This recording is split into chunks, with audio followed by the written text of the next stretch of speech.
On va parler d'un sujet extrêmement tabou, le sujet de la santé mentale, et surtout la santé mentale des entrepreneurs, des dirigeants, des indépendants. C'est un sujet extrêmement important. La raison est que, très souvent, on voit ça comme une sorte de culpabilité. Parce que quand on est entrepreneur, on doit être au top, on a la chance d'être libre, d'être entrepreneur, on ne devrait pas se plaindre. Et pourtant, nous faisons face à des vrais enjeux, des vraies problématiques. Comme je dis, tout le monde, peu importe son niveau, a des problèmes. Et surtout quand on est entrepreneur, c'est des problématiques de responsabilité. Devoir tout le temps prendre des décisions, avoir des dilemmes, avoir la responsabilité de la boîte entre nos mains, de garder un rythme, de rester stable au niveau émotionnel pour nous, pour nos clients, pour nos équipes, de devoir garder la face, même face aux échecs, de devoir être créatif, se renouveler, trouver des idées, de gérer l'échec, de gérer les échecs consécutifs, de gérer la concurrence. Quand sur le marché il y a des concurrents qui arrivent, sans en faire une obsession, il faut être réaliste sur le fait que les marchés évoluent. Tout ça crée de la charge mentale, crée des émotions qui peuvent évoluer dans la journée. On peut être très bien le matin, l'après-midi pas bien, ou avoir des up and down sur une journée, sur une semaine. Vous savez, si vous m'écoutez et que vous êtes entrepreneur, vous savez que c'est extrêmement challengeant et que vraiment, je vais vous dire de façon très honnête, c'est même extrêmement difficile. Et c'est le game. C'est le game, c'est comme ça. Et je suis pas de l'école ni du genre à vous dire ouais, l'entrepreneuriat c'est facile, l'entrepreneuriat, devenez libre, tout va bien se passer. Non, je vous dis oui, ça vaut le coup. La liberté, l'impact, pouvoir vraiment avoir ses convictions, de pouvoir changer la vie de ses clients, apporter de la valeur, pouvoir créer sans limite, oui, c'est génial. Mais la liberté a le coût de la responsabilité. Et cette responsabilité peut challenger votre santé mentale. Surtout que, j'ai envie de dire, ceux qui veulent se lancer, qui se lancent pour les mauvaises raisons, ils y sont confrontés. Parce que ils se lancent pour pouvoir avoir la sécurité, pour pouvoir avoir la liberté et tout, et puis ils se confrontent à ça et ça les challenge parce qu'ils sont déçus. Ils se disent mais mince, moi je pensais que ça allait être facile et puis je me sens nul et puis j'y arrive pas et puis c'est quoi mon problème? Et puis on prend les choses aussi beaucoup personnellement. Parce que quand on est entrepreneur, comme on est aux commandes, comme on est responsable, on a tendance à attribuer sa réussite à ça. Et qu'est-ce qu'on voit aussi de l'extérieur? On voit aussi de l'extérieur qu'on a beaucoup de messages où on montre des success stories, des gens qui, toujours avec les accroches, comment un tel a levé tant de millions, comment un tel fait tant de chiffre d'affaires, comment un tel a réussi. Et forcément, quand nous, on est dans notre réalité des vraies galères, on se dit, mais putain, c'est quoi mon problème? Justement, je vais vraiment ici vous aider à comprendre comment retrouver et préserver cette santé mentale de l'entrepreneur. J'ai partagé dans le dernier podcast une expérience qui a été un enchaînement d'expériences, ça pas les choses graves, mais voilà, moi j'ai choisi vraiment la carte de la transparence avec vous. Je vous raconte autant les réussites que les galères. Et c'est vrai que derrière beaucoup de mes réussites, parce qu'on voit à l'extérieur et ce que je montre, il y a aussi beaucoup de remises en question, de persévérance, d'échecs, de réussites, de décisions parfois difficiles. Et le mois de juin, j'ai partagé dans les podcasts mes aventures et aventures. Rien de grave, il y a bien plus grave dans la vie. J'ai même rencontré plus grave en février et encore plus grave dans ma vie avant. Mais j'ai eu pas mal de questions, mais comment tu arrives justement à continuer? Je vois que tu te réinventes, tu continues, ça fait 10 ans que tu es là et que 10 ans que tu te réinventes tout le temps. Justement, ça nécessite d'avoir une bonne santé mentale. Parce que quand on perd ses moyens, quand on est dans des énergies de colère, et j'ai été transparent avec vous, j'ai dit en juin, j'ai eu des moments de colère, j'ai eu des moments de dégoût, j'ai eu des moments d'exaspération, et ça fait partie du game. Nous sommes humains, tout n'est pas toujours très rose. Mais justement, dans ces moments-là, ma santé mentale, elle aurait pu être détruite si j'avais pas pris les dispositions, si j'appliquais pas ce que je vais vous donner ici. Et je dis pas que je suis parfait pour les appliquer. Encore une fois, ce que je vais vous donner là, c'est game changer. Ça, vraiment, je vais vous donner une dizaine de conseils, ça fait toute la différence. Mais ces conseils-là, en les comprenant, en étant conscient, ça aide. Mais ils sont pas si faciles et encore moins. Ils sont simples, mais ils sont pas si faciles à appliquer parce que parfois, il y a des choses de la vie qui font que sur le papier, ouais, bon, Johan, c'est bien beau tes trucs, ça me paraît évident, ou alors, ouais, bon, j'ai compris, mais là, c'est chaud et je vous dis vraiment, je vous donne ces conseils, je ne prétends pas être le meilleur pour toujours les appliquer 100% des fois, mais par contre, je peux vous garantir que les comprendre, en être conscient et les appliquer et faire de son mieux pour les appliquer va radicalement vous aider sur le plan de la santé mentale. C'est comme le sport, c'est comme le physique. On sait très bien qu'il faut beaucoup s'entraîner, manger sainement et tout. Ça n'empêche pas de faire des écarts, ça n'empêche pas parfois d'avoir la flemme, ça n'empêche pas parfois de faire une pause. Et c'est ok. Donc, avant de vous donner ça, je vais mettre du contexte. Je vais mettre du contexte parce que vous avez sûrement remarqué qu'en ce moment, On est dans une situation où on peut pas l'ignorer. J'en ai beaucoup parlé avec mes clients lors des derniers rendez-vous, etc. On traverse quand même une crise. Et une crise où on sent qu'il y a quand même beaucoup de personnes qui peuvent vite monter en agressivité, en émotion extrême, même nous-mêmes, hein, et qu'il y a une sorte quand même de toxicité ambiante. Et j'en ai parlé, moi, vraiment, je suis transparent avec vous, je n'ai jamais eu autant de personnes désagréables dans l'audience. Encore heureux, ce sont des cas isolés, mais les cas isolés, d'habitude, c'est peut-être même pas 0,01%. Là, on est passé à 0,1% ou 1%, ce qui est déjà beaucoup comparé à avant, c'est x10. Mais même si ça reste des minorités, c'est des minorités qui ont beaucoup d'impact. Et vous allez sûrement en croiser, ça peut être des collègues, votre famille, des collaborateurs, ça peut être des clients, des gens qui en ce moment peuvent vite monter dans les tours pour des choses pas forcément graves. Donc ce que je veux vous dire, surtout en ce moment, c'est de ne rien prendre personnellement. Nous sommes dans un contexte particulier, faut pas le nier, faut pas dire mais non, moi je suis au-dessus de ça et tout. Il y a une réalité, nous vivons dans un monde de matière avec des gens autour de nous et il faut le gérer. Et en ce moment, croyez-moi, il y a beaucoup de comportements qui peuvent être difficiles à gérer, surtout si on est un peu sensible ou qu'on a du mal à se protéger. Donc sur ça, je vous invite vraiment à en prendre conscience. Oui, en ce moment, c'est un peu le chaos. 2, ne rien prendre personnellement. Là, vraiment, ne prenez rien personnellement en termes de comportement, de critique et autres. Et surtout, là, c'est le moment d'être beaucoup plus light. Surtout pendant l'été. Parce que là, je fais... Et je vous enregistre dans les podcasts avant de vous laisser durant l'été. Et je vous laisse méditer dessus et appliquer ça pendant l'été. Mais vraiment là, c'est le moment d'être beaucoup plus light, d'être tranquille, d'être cool. Je vous dirai un peu à la fin vraiment du podcast, moi, mon mindset et mon programme de l'été, même si j'en ai un peu déjà parlé. Mais là, vraiment, je vous invite à sortir la tête du guidon, à éviter les gros engagements. Ne prenez pas d'engagement maintenant. Soyez cool. Soyez cool. Prenez les choses avec de la hauteur, de la légèreté, comme j'aime dire. Voilà, ça... Quelqu'un pète un câble, ok, bon, pète ton câble, vas-y, reste dans ton truc, ne le prenez pas, n'absorbez pas. Quelqu'un est en train de vous créer du conflit, passez au-dessus ou gérez s'il faut le gérer, mais ne vous mettez pas au même niveau. Si là, ça bloque sur des projets et tout, voilà, faites ce qu'il y a à faire, lâchez prise, passez au-dessus, soyez vraiment agile. Là, faut aller vite, faut que ça bouge, faut être vraiment dans le flow pour le coup. J'ai sorti un programme qui s'appelle Flow, c'est vraiment ça. Donc là, dans cette dynamique et si là en ce moment vous dites ok, je ressens des trucs, oui, il y a un truc qui se passe, on peut pas le nier, sur plein de niveaux. Donc soyez vigilants. Maintenant, moi, je vais vous dire une chose. Aujourd'hui, les conseils que je vais vous donner, ce sont des conseils qui sont intemporels. Il y a une partie intemporelle. Là, je vais parler du contexte, mais ces conseils intemporels s'appliquent aussi aujourd'hui. Ça veut dire que ça soit en période de crise ou dans vos crises personnelles, etc., ça s'applique. Et d'ailleurs, j'en profite pour vous rappeler 2 choses. La première, c'est que Reset, mon immersion, vous pouvez... Il reste quelques places, vraiment en fait, comme j'enregistre les podcasts parfois un peu à l'avance, je ne sais pas au moment où vous allez l'écouter combien de places il restera.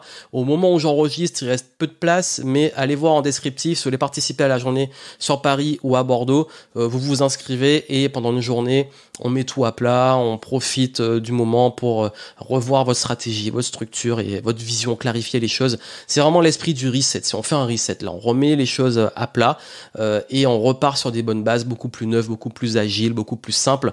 Donc, vous avez les infos en descriptif. Si vous pouvez pas venir, vous pouvez pas vous déplacer, vous pouvez, pendant l'été, prendre mon programme Flow et le faire tranquillement, dans le cadre agréable, en l'extérieur, ou pendant qu'il fait chaud, dans votre jardin, près de la plage, peu importe. Vraiment, c'est le bon moment pour le faire, pour préparer la rentrée, pour le faire de façon plus cool en introspection et prenez le temps de le faire. Donc ça, ce sont les 2 ressources que je vous recommande si ces conseils vous parlent. Maintenant, en termes d'application directe, comme je l'ai dit, quand on est entrepreneur, on a besoin de clarté, de structure, de stabilité émotionnelle, d'enthousiasme aussi, d'avoir cette énergie positive. Si on n'a pas ça, la santé mentale de l'entrepreneur, la santé mentale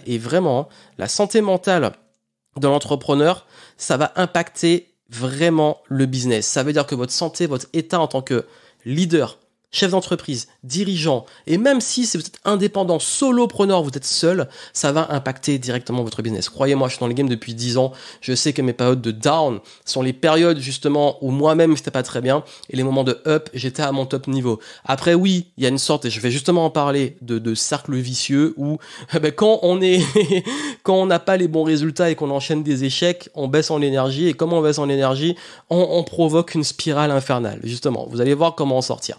Déjà, la première chose, comme je vous ai dit, ça va vous aider vraiment à prendre de la distance. Ne tombez pas dans l'euphorie quand ça cartonne, quand votre business tourne bien, et ne tombez pas dans la déchéance et la remise en question totale de votre existence quand ça va pas bien. C'est vraiment important. Ne pas tomber dans l'euphorie quand ça cartonne. Parce que si vous voulez pas tomber dans la déchéance quand ça échoue, ça marche moins bien, vous ne devez pas tomber dans l'euphorie quand ça cartonne. C'est comme pour les critiques. On ne peut pas dire on est détaché des critiques si on absorbe dès que les gens nous adorent, nous aiment et tout, et qu'on rejette quand ils nous détestent. Non, on est censé soit prendre les deux, soit ne prendre ni l'un ni l'autre et pas attribuer son estime de soi à ça. Et vraiment, ce que je vous dis, c'est vraiment sérieux. Ça veut dire que là, aujourd'hui, en tant qu'entrepreneur, on a une tendance, quand on a des bons résultats, on est au top du monde, on est trop bien, tout va bien, on est les meilleurs et tout. Et puis le moment, on s'habitue presque à une sorte d'habitude, à l'euphorie. Ok, bah c'est comme de la drogue, il y a des ventes, il y a des clients, j'ai de la reconnaissance, j'ai des messages positifs, ça me fait du bien, je prends. Et puis le moment où ça s'arrête, le moment où les ventes qu'on a d'habitude s'arrêtent, le moment où on n'a plus les clients, on reçoit un haters, un truc comme ça, hop, on tombe très très bas. Par rapport à ça, vraiment, soyez vigilants. Soyez vigilants. Je ne dis pas qu'il ne faut pas célébrer les succès, j'ai jamais dit ça. Je dis juste, faut pas tomber dans les extrêmes. Ne tombez pas dans l'euphorie ou ne vous habituez pas trop à ça cartonne super et je me mets dans les étapes pas possibles et quand ça va mal, je vais dans l'autre sens. Vraiment, prenez les choses de façon pragmatique. Ça demande justement d'avoir une discipline mentale, d'être un peu beaucoup plus froid. Se dire, ok, là on a essayé, super, ça a marché, c'est comme un jeu. Je célèbre. Une fois que j'ai célébré, je retombe les pieds sur terre. Je suis content, j'ai eu une victoire, je me concentre sur le match suivant. C'est jamais fini parce qu'il n'y a rien dans le business, dans une entreprise, dans le monde, il n'y a rien qui marche indéfiniment. Donc ce qui marche aujourd'hui peut ne plus marcher demain. Ce qui est bon maintenant ne peut ne plus être bon après. Donc soyez vraiment, vraiment vigilants sur ce rapport émotionnel à vos résultats. Détachez-vous. Vraiment, célébrez plutôt, vraiment, ce que je vous recommande, ce que je fais, c'est moi je célèbre quand, et ça c'est ultra important, je célèbre quand j'ai fait ce qu'il fallait, j'ai fait les bonnes choses, peu importe le résultat. Si on a tenu un challenge, on a lancé quelque chose, on a réussi à atteindre un objectif qui était basé sur un process, se dire ok, on voulait faire ça, on l'a fait, on a fini le truc, etc. On célèbre ce qu'on contrôle. Je célèbre mes fiertés c'est ce que je contrôle. Par contre, je ne célèbre pas directement un résultat qui peut avoir tellement de variables externes qui ne me concernent pas. Parce que ça ne me concerne pas. Et ça peut paraître très bizarre, moi je ne célèbre pas les paliers de chiffre d'affaires. Je m'en fous en fait. Les paliers d'abonnés. Quand je passe tant d'abonnés sur une plateforme, vraiment, je m'en fous. Et on va dire, oui, mais il faut fixer les objectifs. Non, je m'en fous. Moi, je célèbre le fait d'avoir tenu mon rythme, de poster tant de posts par jour, tant de vidéos par semaine, etc. Et je suis content. Et les résultats, tant mieux. Je dis pas que je suis vraiment complètement blasé, etc. Mais ok, c'est bon, on a atteint l'objectif. Par contre, je suis fier d'avoir fait ce qu'il faut pour l'atteindre. C'est une subtilité. Donc ça, c'est vraiment ce qui permet de rester un peu plus stable au niveau émotionnel. La deuxième chose, c'est ne pas associer votre valeur à vos revenus. Et je sais qu'à chaque fois, surtout en ce moment, mais c'est vraiment le truc, et ça me saoule parce que vraiment, quand je le lis, même en écoutant des podcasts, quand je vois des vidéos, si moi en miniature ou en titre je vois machin des millions, machin, en fait je m'en fous. Vraiment, raconte-moi plutôt, ok, le mec il a réalisé télévision, il a impacté tant de personnes, ok, ça me parle plus que du chiffre d'affaires. Et j'ai rien, enfin au contraire, moi je suis entrepreneur, l'argent ça me parle, oui j'aime ça, mais le truc c'est que, par pitié, arrêtons vraiment que tout tourne autour de ça.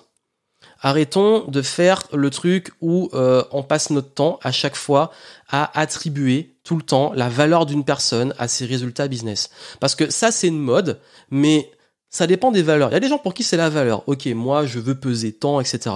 Si vous, c'est au fond de vous, c'est pas votre truc, bah ne vous mettez pas ça comme une estime de vous. Pourquoi ? Parce que franchement, il y a des moments où le business cartonne et on a une estime très haute. Il y a des moments où ça va moins bien. On a une estime très basse. Pourtant, on est la même personne. On est la même personne qui a été capable d'avoir un résultat, mais on se ruine parce que on n'est plus capable de l'avoir ou parce qu'on n'a pas réussi à refaire la même chose. On l'a fait moins bien que la veille. Et après, on va faire mieux. On va se dire, wow, je suis génial. Et puis après, je suis trop nul. Mais on est la même personne, on a les mêmes capacités. Donc, focus justement sur ça, sur qu'est-ce que je peux améliorer, sur mes fiertés, qu'est-ce que j'apprends et tout. Ça, c'est ça qui fait la différence. Soyez très, très, très, très, très attentif sur comment vous avez ce rapport entre vos résultats et votre estime de vous. Vous n'êtes pas votre business. Votre business, d'ailleurs, il est même pas un résultat sur un mois, même sur une année. Un business, c'est sur la durée, c'est un marathon, c'est sur le long terme. Donc, dissociez vraiment votre estime de vos résultats. Le business, le game, c'est sur le long terme. C'est vraiment ça, hein. C'est un marathon et c'est vraiment sur la durée qu'on peut faire vraiment tirer des conclusions. Ensuite, soyez extrêmement sélectif sur avec qui vous passez du temps et sur quoi vous passez du temps. Appliquez vraiment la tolérance zéro. Ça veut dire que tout ce qui draine votre énergie, tout ce qui est voilà, qui vous plombe, etc.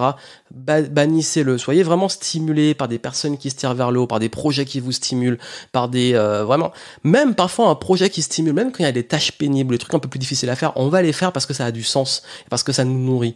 Donc tout ce qui vous nourrit pas en termes d'énergie, il faut vraiment là le mettre de côté et focaliser sur ce qui vous donne de l'énergie. Et les bonnes personnes, les bonnes choses vous donnent de l'énergie. Je dis pas que tout est agréable et que tout est fun. Je dis juste que votre niveau d'énergie et l'énergie est très précieuse et si vous faites que des choses qui drainent votre énergie, vous ne serez jamais au top. Aussi, ne vous comparez pas aux autres, surtout aux concurrents. Parce que oui, tout le monde montre le meilleur, tout le monde partage sa vitrine marketing, mais qu'est-ce qui se passe en arrière-boutique ? Et vous connaissez votre réalité, vous connaissez pas la réalité des autres. Donc, se comparer aux autres, c'est la meilleure façon de niquer vraiment sa santé mentale. Et je vous dis, ça, c'est l'un des trucs qui flingue le plus la santé mentale des entrepreneurs. Et je le sais parce que moi aussi, ça a été une de mes erreurs. Il y a une époque où je me comparais beaucoup, je me sentais nul, etc. Et après, j'ai vraiment connu les coulisses, j'ai vraiment capté les games. Et je me suis dit, il y a plein de gens qui montent des choses et derrière, ils sont vraiment au fond du gouffre. Et deux, il y a aussi énormément, et ça c'est vraiment, ça fait une grosse différence, il y a énormément de bullshit. Il y a énormément de bullshit et surtout, finalement on s'en fout parce que c'est votre vie. Peu importe que l'autre soit heureux, pas heureux, etc. Ce qui compte c'est votre vie. Et on perd trop de temps à se comparer, on perd trop de temps à se perdre. Combien ils regardent ce que font les autres et ils se mettent à faire la même chose, ou alors ils ont un talent, ils ont des rêves et puis ils se mettent à devenir comme l'autre parce qu'ils se comparent et ils disent c'est ça qu'il faut faire et puis comme ils font ça, moi je vais faire ça aussi et ils se perdent comme ça. Vraiment, soyez concentrés sur vous. Qu'est-ce que vous voulez réaliser ? Oui, il y a une concurrence, faut le prendre en compte sur un marché, mais ça ne doit pas être une obsession. Quand la concurrence devient une obsession pour vous, vous devenez un suiveur et vous devenez déjà par définition, un loser. Dissociez les critiques professionnelles de votre pratique, votre personne. Surtout si vous êtes un indépendant, un expert, un créateur de contenu, ça, on peut très vite prendre les choses personnellement. C'est pas personnel. Alors ça, c'est très difficile à appliquer parce que quand notre business, c'est nous, on a tendance à se dire, ça marche bien, c'est grâce à moi, ça marche mal, c'est parce que je suis nul, les gens m'aiment pas, etc. Pareil, quand on se prend une critique de quelqu'un, il y a des gens qui vont parfois vous attaquer au niveau personnel. Moi, ça m'arrive fréquemment. Forcément, je suis exposé, donc j'ai des haters. Tant mieux, j'ai envie de dire. C'est un indicateur que ce que vous faites a du sens. Et justement, en fait, il y a des critiques où il y a des gens dans un contexte professionnel vont vous attaquer sur du perso. Moi, ça m'arrive souvent. Surtout quand les gens sont pas contents. Pour X raisons, comme j'ai dit au début, ça n'a rien de personnel. Mais les gens, comme ils ont que ça et qu'ils veulent vous faire du mal, ils vont aller sur du perso et comme moi je partage des idées, des choses qui peuvent toucher au perso, dans mes hobbies, etc. Il y en a qui vont peut-être l'utiliser contre moi. Donc moi je m'en fous, c'est pas professionnel. Tu m'as pas critiqué sur ok, est-ce que vraiment je fais bien mon travail, est-ce que j'ai vraiment, enfin aussi il y a même au niveau professionnel, il faut savoir faire le tri. Qu'est-ce qui est vraiment pertinent, qu'est-ce qui revient le plus souvent. Ça veut dire que la majorité des clients, s'ils sont contents et tout, pourquoi aller tout remettre en question pour vous à cause d'une personne qui est pas compatible ? Donc, il y a votre personne et il y a votre pratique professionnelle. Votre personne, votre identité n'est pas liée à tout ce que vous faites sur le plan professionnel. Donc, votre estime, c'est pas votre métier, c'est pas les critiques professionnelles. Votre estime, c'est d'abord vous-même. Quelle estime vous portez de vous ? Et ensuite, le reste, c'est la pratique pro. S'il y a des bonnes critiques constructives ou que vous pouvez utiliser constructivement, utilisez-les pour améliorer votre pratique. Faire un meilleur storytelling, du meilleur contenu, être meilleur dans vos œuvres, dans l'expérience client, ça c'est pertinent. Mais quand ça sort de ce cadre professionnel, ça n'a rien à faire. Là. Prenez aussi l'habitude de simplifier votre business. Si La santé mentale, on parlait de charge mentale, si il y a trop de trucs, il y a trop d'offres, il y a trop de systèmes, vous êtes sur tous les fronts, vous allez vous épuiser au niveau mental. Donc, faites simple. Comment simplifier votre grille d'offres, comment simplifier votre marketing, comment simplifier vos process, comment mettre de la clarté pour la croissance.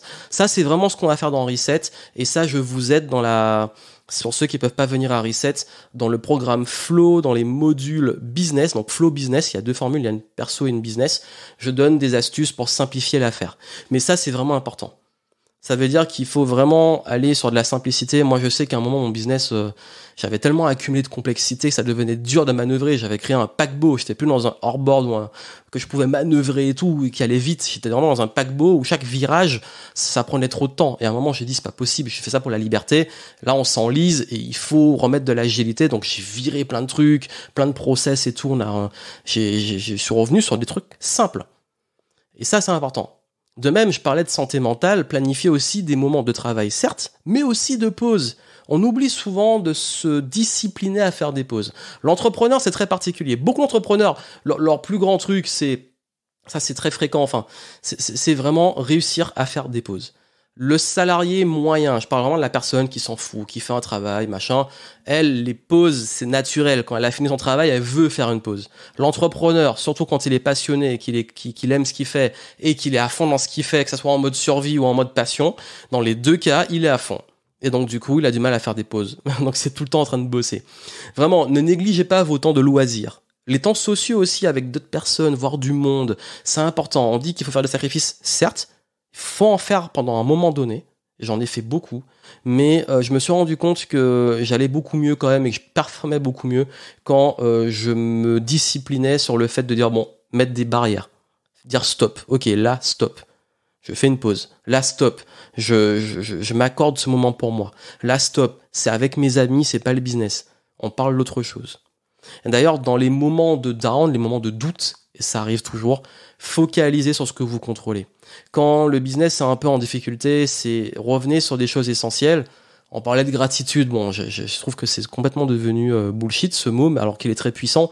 Mais vraiment le fait de se dire, ok, j'ai encore la chance d'avoir la bonne santé, capacité de faire des choses, faire mon lit, prendre soin de ma santé, faire des bons plats, passer des bons moments simples avec ceux que j'aime. Ça, ce sont des choses qui ont de la valeur qu'on oublie. On est tellement dans l'ambition, tellement dans l'envie d'aller plus loin, dans le challenge, parfois dans la survie, qu'on oublie ce qu'on a déjà et ce qui est important pour nous. Donc, ça, on peut le contrôler. Et là, parfois, on peut le perdre parce qu'on se perd justement dans le business. Donc, vraiment, accordez-vous, c'est d'autres choses. Votre existence ne va pas être que votre business. Et par rapport au business, il y a quand même un point qui est très, très, très tabou, mais il faut que je l'aborde. Je ne peux pas parler de santé mentale sans le donner. C'est bosser avec des clients que vous aimez et que vous respectez.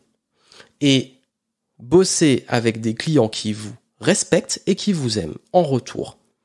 Croyez-moi, ce conseil, c'est parmi les premières questions que je pose en audit aux clients, donc entrepreneurs que j'accompagne. Est-ce que tu aimes tes clients? Et je vous jure, lors de mon dernier événement, il y en a plein qui ont dit, là, mon plus grand souhait, c'est de changer de clientèle. Parce que, qu'est-ce qui se passe? Quand vous avez un syndrome de l'imposteur et que vous vous bradez, vous attirez la clientèle cheap, les gens qui payent moins cher ou qui achètent par promo. Cette clientèle-là, c'est la pire du monde.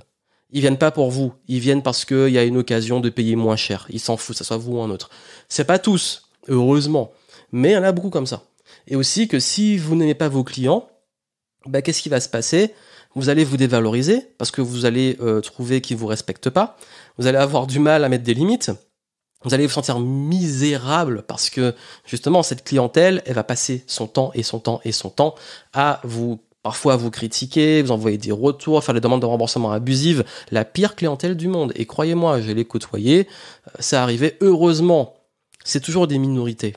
Mais dès qu'on commence à scaler le business, il y a toujours une phase où on va avoir ça. Et surtout, je sais que mon premier, vraiment, le gros burn-out, le premier que j'ai fait d'entrepreneur, c'est parce que vraiment j'avais un gros problème avec ma clientèle. Parce qu'à l'époque, je parlais de procrastination et c'est le pire move du monde. J'avais une audience de procrastinateurs. Ils me rendaient dingue parce que moi, je fais ça par conviction. J'ai vraiment envie d'aider les gens. J'ai vraiment envie de les faire se bouger et tout. Maintenant, j'ai plus de sagesse, je lâche prise, je sais que je donne le meilleur, après ils en font ce qu'ils veulent, mais à l'époque, j'avais peut-être pas cette sagesse, mais ça me rendait dingue, et en fait, ils me saoulaient, ils procrastinaient, ils changeaient d'avis tout le temps, ils me reprochaient des choses qui n'étaient pas ma responsabilité. J'ai arrêté, ça m'a détruit en fait, ça m'a rendu dingue, parce qu'on perd le sens de ce qu'on fait. Donc si vous n'aimez pas vos clients, vous ne pouvez pas aimer faire du business, parce que aimer faire du business, c'est aimer servir des gens. Donc il y a un moment, et ça c'est très tabou, et ça peut être vraiment quelque chose quand on le dit, les gens ils peuvent vous insulter, vous mépriser parce que vous le dites et vous osez le dire, et j'ose le dire, c'est que si le client n'est pas roi. Le client, c'est un respect mutuel, c'est un travail mutuel. Le client nous fait confiance, on délivre le meilleur pour le client, et le client, lui, doit nous respecter. Et quand on est client, on doit respecter. Quel que soit, je suis client patient d'un médecin, je respecte le médecin. Je suis client d'un opérateur téléphonique, je vais le respecter. S'ils déconnent, je vais leur dire, et s'ils continuent à déconner, là, il y aura une vraie raison. Mais c'est parce que eux, il y a une responsabilité. Mais il y a vraiment des fois où vous allez vous rendre compte qu'il y a des personnes, oui, et surtout quand on est indépendant, ça peut être des freelances, voilà, les solopreneurs, comme j'aime dire, oui, là, vous allez parfois être confronté à des personnes, et souvent, c'est la clientèle, quand vous n'arrivez pas à bien fixer vos tarifs, poser vos limites, dire non, ou vous affirmer. Et oui, on vous respecte mieux quand vous posez des limites. C'est vraiment la nature humaine, c'est un gros sujet dont je parle beaucoup dans mes programmes sur la vente, mais pour vous dire, aujourd'hui, partagez mes valeurs. C'est dans votre intérêt, même si parfois ça fait peur. Si vous n'aimez pas vos clients aujourd'hui, il faut changer de clientèle, de cible. Il faut passer, faut shifter, il faut faire un truc. Donc ça, dans Flow, je vous aide à le faire, mais si vraiment vous voulez qu'on en discute, à Reset, ça va être un gros point de l'immersion, mais également, je le ferai aussi, et si vous souhaitez qu'on en discute, prendre un rendez-vous téléphonique, vous avez les infos en descriptif. Mais n'oubliez pas, comme j'ai dit, vous n'êtes pas votre business, vos chiffres, vos résultats. Vous n'êtes même pas vos clients. Vous n'êtes même pas la relation avec vos clients. Vous êtes vous et il y a votre business. Et vraiment, c'est important de séparer les deux. Donc aujourd'hui, votre santé mentale, elle va se jouer sur ça. Elle va jouer sur votre rapport aux résultats. Elle va se jouer sur votre discipline de rythme, de pause, de travail, etc. Elle va se jouer aussi beaucoup sur avec qui vous passez du temps, sur quoi vous passez du temps et qui va alimenter vos pensées. Ça va se jouer aussi sur à quel point vous arrivez à avoir confiance en vous et garder une haute estime de vous sans vous comparer. À quel point vous arrivez aussi à garder cette estime et cette pratique que vous améliorez sans prendre les choses personnellement. Cette capacité aussi à focaliser sur ce que vous contrôlez, à toujours avoir de la gratitude de tout ce que vous avez, parce que l'entrepreneuriat, c'est très volatile, et même quand on est au top, on peut toujours redescendre. Et surtout, garder du sens. Bosser avec des gens que vous respectez, que vous aimez servir, et qui vous respectent en retour. Et gagner ce respect. Posez vos limites, soyez ferme, cadrez les choses. Souvent, c'est quand on perd ces limites-là qu'on se fait bouffer. J'en ai parlé dans justement le pivot que j'ai fait les derniers mois. Donc ça, c'est extrêmement important, de vous affirmer. Voilà ce que je voulais vous dire. Donc vraiment, vous voulez aller plus loin, vous voulez un programme en ligne parce que vous ne pouvez pas vous déplacer, vous prenez Flow Business, vous avez les infos en descriptif. Et si vous voulez qu'on travaille ça ensemble en direct, vous prenez Reset. Et vous avez les infos dans les descriptifs, dont si vous voulez en discuter sur qu'est-ce qui est mieux pour vous et tout, c'est possible. Durant l'été, je suis beaucoup plus disponible. J'ai dit que j'allais faire des sessions de consulting one shot et beaucoup plus agile, on va dire, sur mesure. Donc voilà, vous avez les infos dans le descriptif du podcast. Et moi, pour vous dire, mon mindset durant l'été, vraiment c'est ça. Expérimenter. J'ai envie d'écrire en ce moment, donc j'écris beaucoup. D'ailleurs, suivez-moi sur Instagram et sur LinkedIn. Je partage beaucoup de conseils dans différents formats, des contenus et tout, et je construis l'avenir. Parce que là, pour la rentrée, je prépare du lourd. Donc ne manquez pas tout ça. Voilà pour ce que je voulais vous donner. Vraiment, portez-vous bien. Je vous souhaite plein de succès. Et puis n'oubliez pas, surtout, de continuer de kiffer les games parce que c'est important. Et c'est vraiment cette passion, ce kiff, ce feu sacré qui permet de continuer à mettre du sens dans nos affaires et de rester dans une bonne santé mentale. Et je ne l'ai pas précisé, mais profitez de l'été pour bouger, pour sortir, pour prendre du soleil. Parce que l'énergie, c'est aussi ça. L'énergie, c'est ça. C'est le soleil. C'est justement tout l'extérieur, les rencontres et tout. Donc profitez de l'été pour être dans le mouvement. Je vous souhaite énormément de succès et je vous dis à très bientôt.